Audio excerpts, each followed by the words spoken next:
স্বতন্ত্র শিক্ষার্থী ঐক্য অর্থাৎ ঢাকা বিশ্ববিদ্যালয়ের যে শিক্ষার্থীরা স্বতন্ত্রভাবে তারা ইলেকশনটা করতে চাচ্ছে, কোনো দলীয় ট্যাগের আন্ডারে এসে না, সেই শিক্ষার্থীদেরকে নিয়ে আমরা একটি ঐক্যবদ্ধ প্যানেল তৈরি করছি এবং সেই শিক্ষার্থীরা কিছু পয়েন্টে আমরা একটা ঐক্যবদ্ধ জায়গায় পৌঁছেছি বলেই আমরা এই প্যানেলটি তৈরি করেছি। এবং আমরা মনে করি যে ঢাকা বিশ্ববিদ্যালয় একটি ক্রান্তি লগ্নে এসে পৌঁছেছে।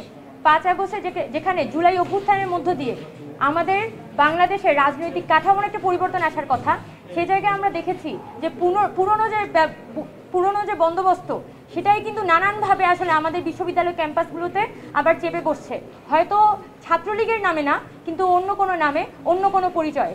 তো আমরা সেই জায়গায় মনে করি যে ঢাকা বিশ্ববিদ্যালয় নিডস টু মুভ ফরওয়ার্ড।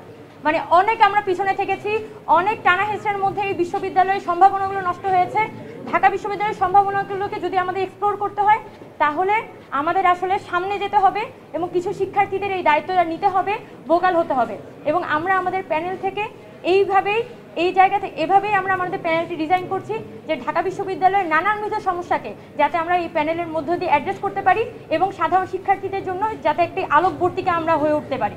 এবং আমরা বলতে পারি আমরা ফুল কনফিডেন্ট আমাদের প্যানেলের জায়গা থেকে যে আমাদের প্যানেলটি ঢাকা বিশ্ববিদ্যালয়ের শিক্ষার্থীদের জন্য এই ডাকসু নির্বাচনের সবথেকে গ্রহণযোগ্য প্যানেল হতে যাচ্ছে।